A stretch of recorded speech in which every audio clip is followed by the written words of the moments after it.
So Miss Joyless Reid finally is waking up and has a different and surprising perspective in regards to men with wee-wees in the women's bathroom or women's locker room. She said this recently over the viral story that came out of the woman who got kicked out of a fitness center for speaking up for herself when she found a man in the women's changing room while she was naked. I'm telling you, I would be alarmed. I'm alarmed enough when I see a woman with her dangling boobies. Yeah. If I saw a pig in the ladies' locker room, I would freak out too.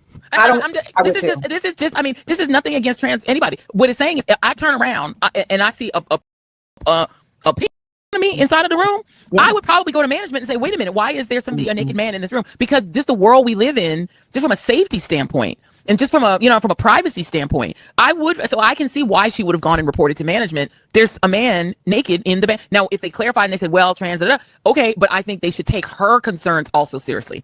Now, some people like Megyn Kelly are saying, oh, this is great. This is wonderful. She's finally seeing the light. Hurrah, hurrah. You're going to applaud. Okay, I know that I don't want to overstate it, but this is kind of a watershed moment. I'm sorry, but I'm not jumping on that train, and here's why.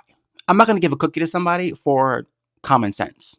Is the bar so low that we now have to praise people for saying the right thing, like men should not be in women's spaces? Like a man should not be walking into a woman's locker room while a woman is changing? Really? We're going to celebrate that? We're going to be like, oh, good job, Joy. No, how about welcome to reality, you idiot? For the past, I don't know how many years, this woman has been on the opposite side of this agenda. Make no mistake about it.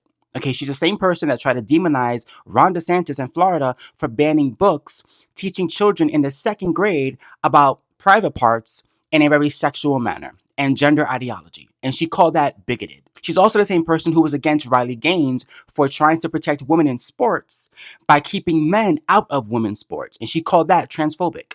I mean, she has been on a crusade against anything regarding women's spaces and women's safety. And now all of a sudden that she's waking up and making this comment, will also jump for joy and say, oh, good job. Here's a cookie. Don't get me wrong. I'm glad she's saying this, but you're not going to get brownie points from me for making sense and for actually standing up for women for the first time. Congratulations. It's about damn time.